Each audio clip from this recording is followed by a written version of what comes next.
Welcome to the deep dive. Today, we're getting into something I think pretty much everyone's felt, being an outsider. Mm-hmm. That feeling of not quite belonging. Exactly. And our main source for this deep dive is Yankee, Navigating the Outsider Experience. A really interesting title. It is, and right away it hits us with our word of the day, which is, well, Yankee. Which seems straightforward, maybe? You'd think, but the source points out how incredibly flexible it is. Abroad, it might mean anyone from the U.S. Right, anyone American. Then back home, it could mean, just Northerners or even just people from New England. So the meaning shifts drastically depending on where you are, who's talking. Precisely. Okay, let's unpack this then. Yeah. How does a word like that, with all these shifting definitions, connect to navigating, our place in the world? Well, it's a fantastic metaphor, isn't it? That very fluidity, it mirrors how our own sense of identity and belonging works. Yeah. Just like Yankee changes, meaning based on context, our own feeling of being an insider or an outsider, it can shift dramatically too. Depends on the situation, the group you're with. Right, it's not fixed. Not at all. And this source uses this brilliantly, I think, to show that being an outsider often isn't some permanent state. It's more like a temporary label. Applied by others, maybe? Exactly, applied by a specific group in a specific moment. So our mission today really is to explore how we navigate that kind of shifting perception. How do we handle those moments? Okay, and building on that shifting idea, the book paints a really vivid picture of what it actually feels like. It's not just, you can't sit with us. No, it's often subtler than outright exclusion. Yeah, like that feeling of being, I don't know, less special or maybe overlooked. Like you're not quite in on the joke, or there's that hint of neglect. Like, would anyone really notice if you weren't there? The source has that potluck example, right? Holding your dish nobody recognizes while everyone else is chatting about shared history. Yes, exactly that visual. And it connects back to the Yankee idea. The label itself isn't about your fixed identity. It's relational. Relational, meaning... Meaning your outsider status Mhm. often comes from the other group's maybe fluid definition of who they consider an insider. Ah, so it's about their circle, not necessarily a flaw in me. Precisely. It's Yeah. a momentary mismatch, Mhm. a context thing, Mhm. not, some fundamental judgment on your worth as a person. Mm. And understanding that reframing is really key, according to the source. Okay, I think that clicks. It's situational, not personal. But what if that situation is, say, your work environment?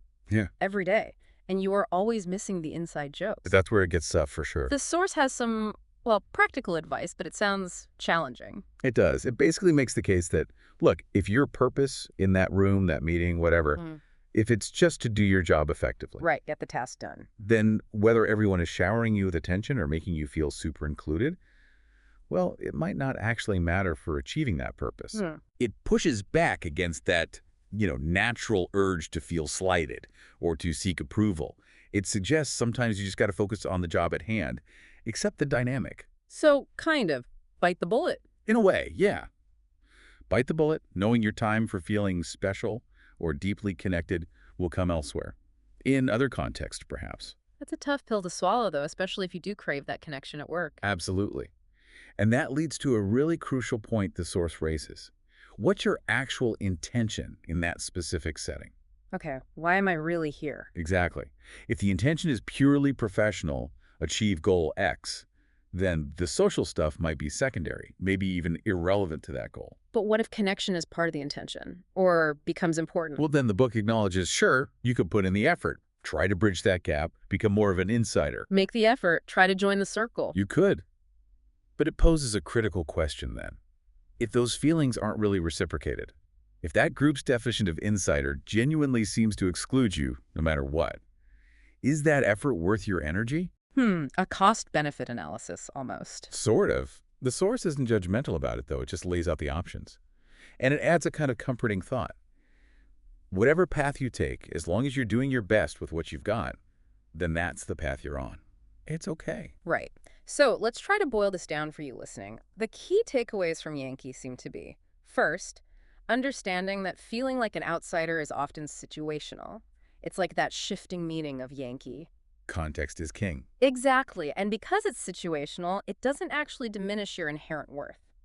Second, you can manage these feelings by getting really clear on your purpose in that moment. Focus on that. And then while you're there. And third, you generally have a choice. You can decide to put in the energy to engage, to try and connect, Hmm? or you can choose to accept the situation as temporary, focus on your task, and move on. Mm-hmm. Which brings us neatly to our quote of the day from the source. The map isn't the journey, but it's still worth folding back up when you're done. Okay, the map isn't the journey. Yeah, I like this one. It ties in perfectly, I think. Feeling like an outsider, that's maybe like a specific waypoint or a difficult bit of terrain on your social map. It's a place you visit, not the whole trip. Precisely. It's a temporary stop marked on the map. It's part of the landscape you navigate, but it's not the entire journey of who you are or where you're going. You experience it, maybe learn from it, and then you fold the map, metaphorically, and continue on your path. I like that. It gives perspective. That does. And it leaves us with a final thought, maybe something for you to mull over. If you can really internalize that these outsider moments are usually temporary, usually contextual, like the meaning of a word changing, how might that free you up? Free you up how? Well, how might recognizing the impermanence allow you to more fully embrace your own unique path, your own journey, rather than maybe spending too much energy chasing constant external acceptance or trying to fit into every single map someone else draws?